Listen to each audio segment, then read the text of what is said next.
Welcome to a drizzly day in Sarajevo. It's kind of nice because it reminds me of England, mate.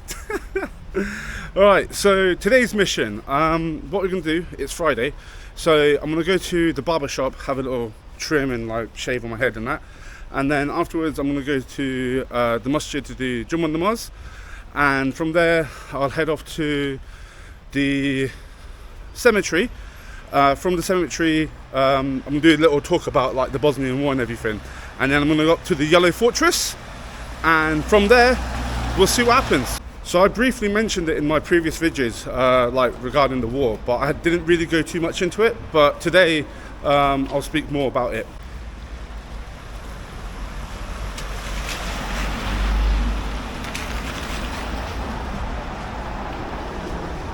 I'm going past the park again here, and I don't know if you can make it out, but there's like tombstones there. I think there's some graves there. Judging by the tombstones, I think they're Muslim graves, but I don't know if it's a graveyard. I just remember the tombstones at the graveyard looking like that. I said I was going to swing by this little marketplace the other day, but I didn't get a chance to, so I'm walking past it now, so I'll show you what they've got. So it's like random wares. There's like cosmetics there, and that's the building where the ASDŽ headquarters is. And you've got some wares here. Nothing that really interests me.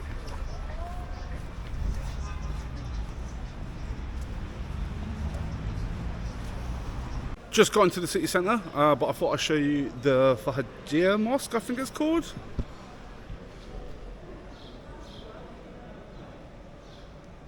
Like, it's literally in the middle of the city centre, man.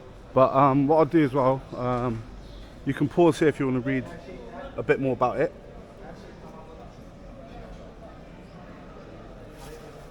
I came back to this spot for a coffee and that, here.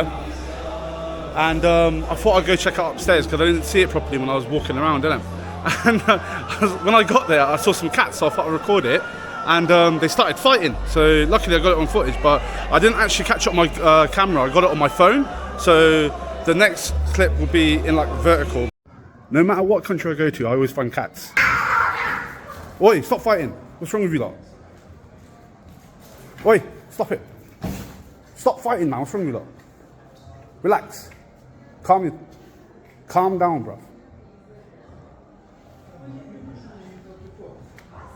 Guys starting mad beef in that. I got into the masjid area. There's like a shop here. I'm gonna see if they sell any hats. I wanna buy a hat.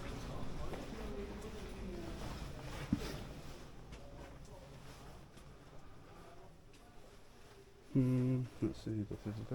Assalamu alaikum, how are you? Salam. Brother, do you sell hats? Like for praying hats, yeah. Let's see.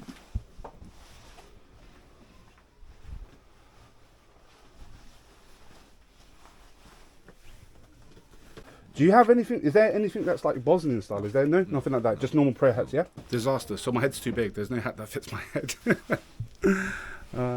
Okay, brother, assalamu alaikum. Thank you very much for your help. Alright, so I'll see if there's any other shops around. Get a hat. If not, yeah, so be it. What I'm going to do now is go to the barber shop and get a shave. I'm on the hunt for the barber shop, but I can't find it, man. Like, I thought it was on the main street that I was on, but it's not there. So I'm coming down to this street. I might have to ask someone, because, yeah, I'm a bit lost here now. But also, it is Friday, so it might be closed, because I don't think it's on this street.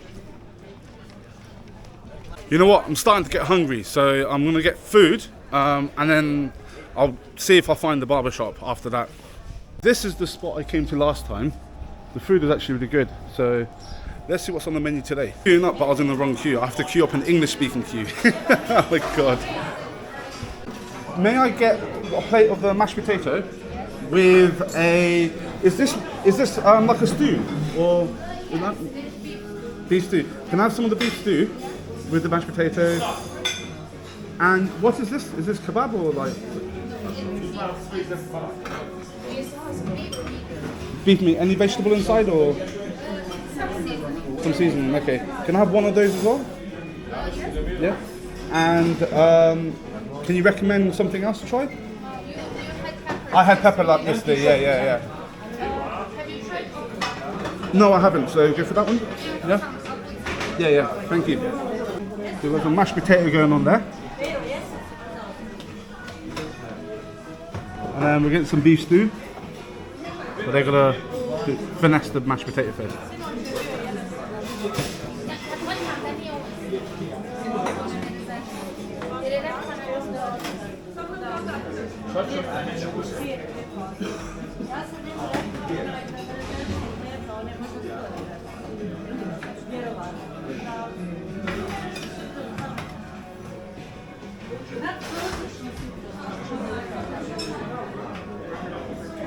We've got some okra there. Nice, brilliant. Yeah, brilliant, perfect, thank you very much. Okay, what we got here is beef kebab, some okra, some beef chunks and mashed potato with some bread. This is really good bread, it's my favourite bread in Bosnia. It's like, it reminds me of naan bread. Lunch done, that beef kebab was actually really nice, and the mashed potato is the creamiest mashed potato I've ever had in my life as well. But I just realised I ran out of data on my phone, even though I topped up 7 gigabytes yesterday. I guess I'm a power user, so it's not surprising that I used it all up. So now I need to find a kiosk so I can top up again, because without the internet, my little solo mission won't really work out well. I'll just end up getting lost. So let's try and find a shop. I topped up my phone for another 7 gigabytes. Let's see if it lasts more than 1 day, because I'm going on an excursion tomorrow, so I definitely need the data for tomorrow. I don't think I'll have time to get a haircut before Jummah, because I think it's closed, because the barber shops around here, I think they're all Muslim, isn't it? So like, because it's Friday, I think they're closed for the day.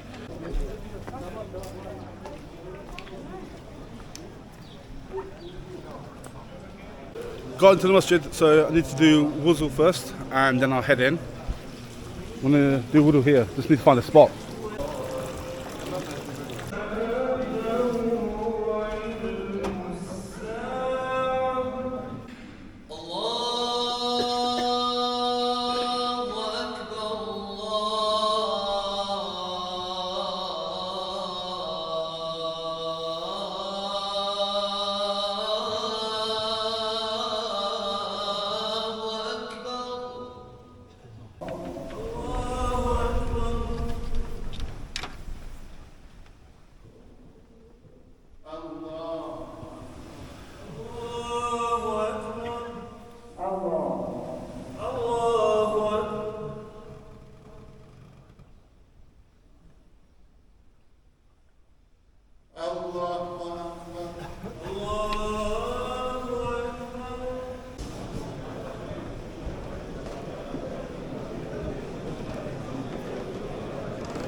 Jummah namaz done, so now I'm going to head off towards the cemetery.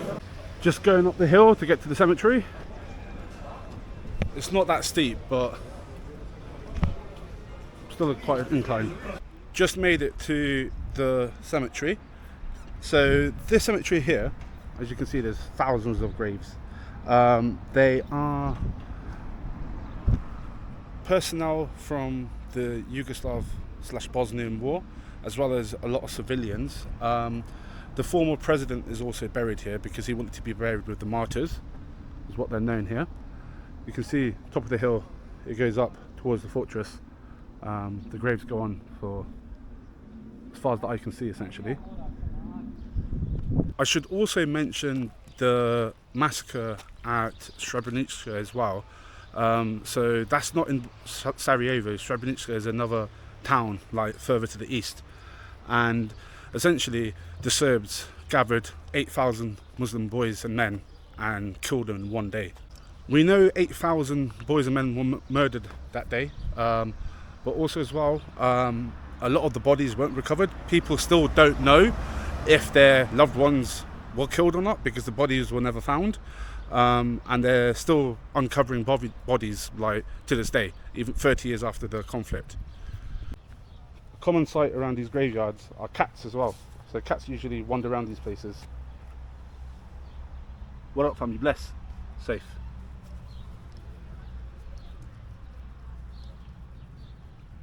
Alright, so this is the former president's grave site here. This is where he's buried, amongst the thousands of others around him. There's a school trip happening, so I'll come back down here later in a bit when they're gone. I'm just going to go to the top of the hill and I'll take a shot of the view from there. This is the view from the top. You can see the whole city from up here. Wow, the old town anyway. I should probably explain why this happened in the first place. Keep in mind, I am oversimplifying it here. So back in the early 90s, Bosnia declared independence as the other former Yugoslav states. But the thing with Bosnia, it's quite ethnically diverse. You've got the Bosniaks, you've got the Serbs, and you've got the Croats, right? And when Bosnia declared independence, there's two predominantly Serbian areas in the country, and they didn't want Bosnia to be independent. They wanted it to be part of Serbia. So what they did, they basically invaded the countryside and took over, and then they surrounded Sarajevo and they started bombarding it, because essentially what it was, the Yugoslav army defaulted to the Serbian army, and the ethnic Serbs in Bosnia, they had all the weapons, and the Bosniaks didn't. They just had what little they had in the barracks around Sarajevo. So they were outmatched, basically. They outgunned, the Bosniaks were. So the reason why the Serbs couldn't just rush and storm the city was because they had fewer numbers, but they had all the weapons. So what they then did was, where the mountains are, they just took up shop there and they started shelling, bombing it. And the Bosniaks, mainly Muslims, they had to defend the city. And these are most of the martyrs who died during that conflict there. As I mentioned earlier, with Srebrenica, as that was in east of the country, and they're surrounded by, well, it's actually in the Republic of Srpska. I can't say it.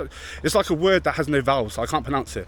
But the locals just call it RS, because it's Republic, R, and whatever it is, S.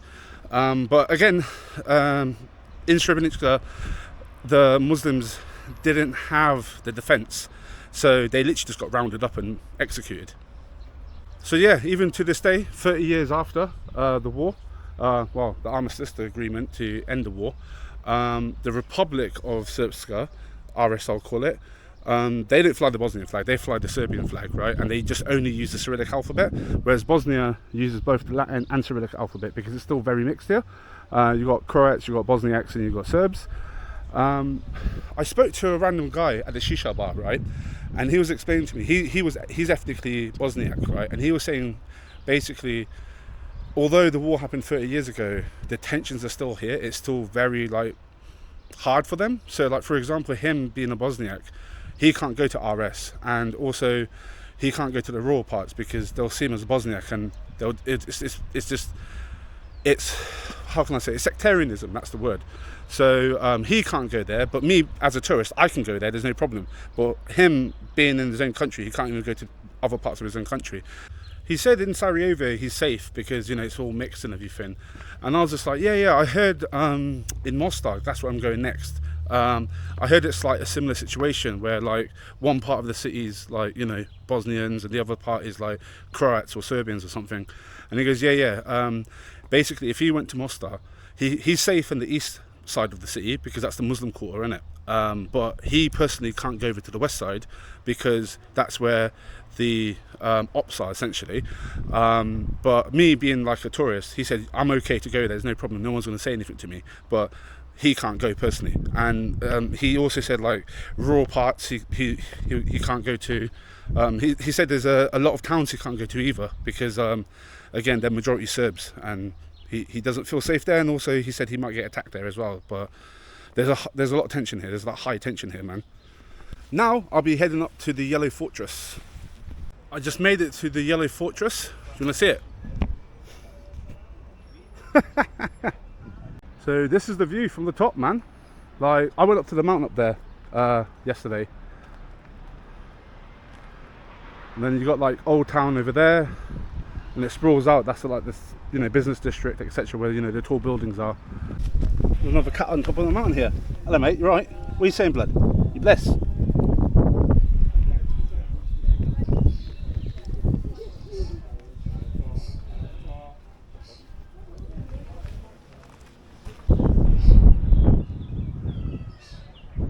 Alright, so I'm going to head back down to the city now because it's getting quite windy up here. So I'm back in this town now. I'm not sure what else there is to do here. Like, I was thinking I might hit some museums, but it's 5 o'clock, so they might be closed. But yes, I'm just going to wander around and see if there's anything interesting. You know what, I think I've done enough for the day, man. I think I'll just head back and end the video here. So tomorrow I'll be doing a tour. So we're going to random places like waterfalls, and then we're going to end up at Mostar. So yeah, that'll be the next video. Safe.